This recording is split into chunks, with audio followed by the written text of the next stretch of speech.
Magandang araw po sa inyo mga kapatid. Minsan pa, welcome sa aking YouTube channel.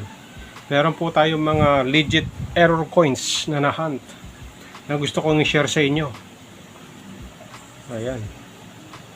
Mga error coins na natin tatalakayin.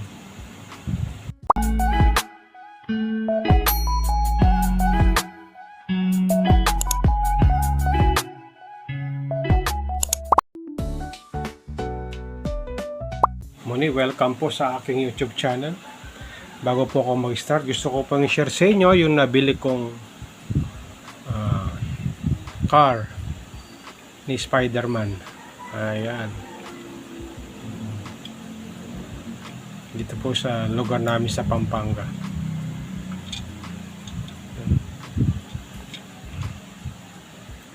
Ganda po siya, no? Spider-Man car.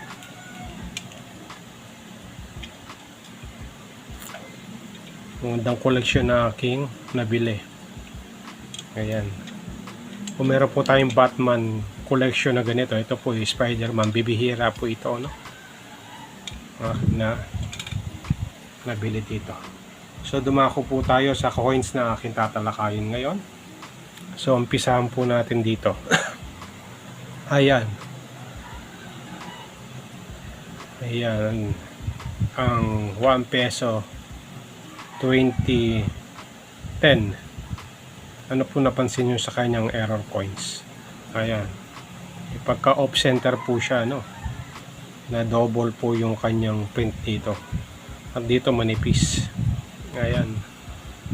May pagka off center po siya, no? Ito po ay legit error din. Hindi naman ganun ka bagamat ito rin po ay error. Ayan, tingnan nyo po yung kanyang double po yung kanyang side dito. Sa mga lantalang dito manipis. Ayan. Ayan, off center. May mahanap na rin po kayong ganito. Ang medyo mahirap hanapin dito, yung medyo matindi po yung pagka-uka dito. Off center talaga yan. Ito medyo hindi ganun ka mga 5% lang yung kanyang pagka-off center, no? Pero kinip ko na rin po kasi bibihira rin po kayo makita ng ganyan. Kung mapapansin nyo rin po itong piso na ito, ayan, meron po siyang uka dito. Ayan. Ito po ay sinadya, no? Damage coin, no? Kung makikita nyo po yung kanyang tapyas dito, hindi ko alam kung paano tinapyas to. Ayan, ito po ay damage coin, no? Hindi po ito ay yung error coins na hinahanap natin. Kasi parang tinapyas eh. Ayan. Ang error coins po na legit na dapat natin hanapin ay yung ganito. Ayan. Yung tapyas niya po dito, makinis. Ayan, di ba? Ayan po yung legit error coins na dapat na i-hunt natin. I think ang tawag dito is clip tangent. Meron po siyang tapyas dito. Ito po yung legit error coins na may halaga. Ayan. Depende po sa kondisyon o sa tao kung magkano nyo po ito bibilin. Siguro I think para sa akin nasa 200 to 300 ang presyo nito. Yung ganitong clip tangent. Ayan, may tapyas po siya dito. Hindi katulad po nito, ito yung sinadya, no? O yan, no?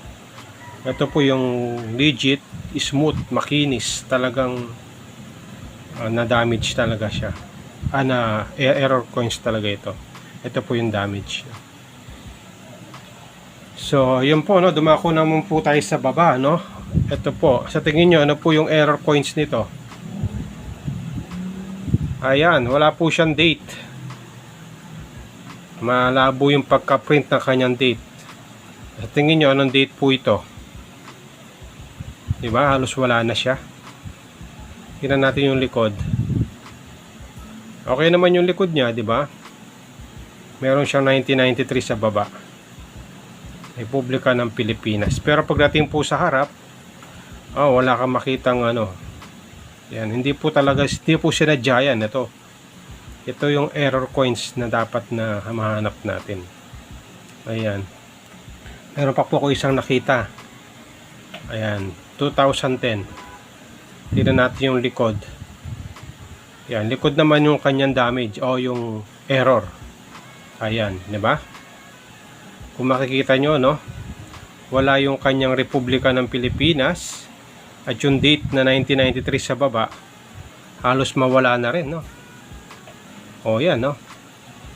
Error coins yan kasi nakikita nyo naman yung sa center niya o sa gitna. Yan. Yung bundok at saka yung sinag. Medyo maliwanag. Pero pagdating dito sa mga ngipin niya at sa Republika ng Pilipinas 1993, wala.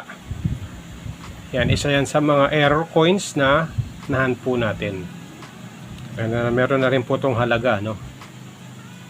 Ayan. Sa mga magbebenta po sa akin ng ganito, hindi po ako nabili, share ko lang po para alam po natin kung ano po yung mga error coins. Hindi naman sinadya yan, tingnan nyo, kung sinadya yan, may mga gasgas yan. Pero dito makinis, di ba? Talagang error. Isa yan sa mga magandang i-hunt, no? Meron pa po ako isa nakita dito sa may 10 piso din, ganun din. Wala rin po siyang date at malabo yung kanyang, ayan, yung nasa gilid po niya. Ayan, malabo. Error coins din po ito. At yung sa likod niya, halos malabo din. Yung Republika ng Pilipinas. Wala rin yung 1993 niya, no? Malabo.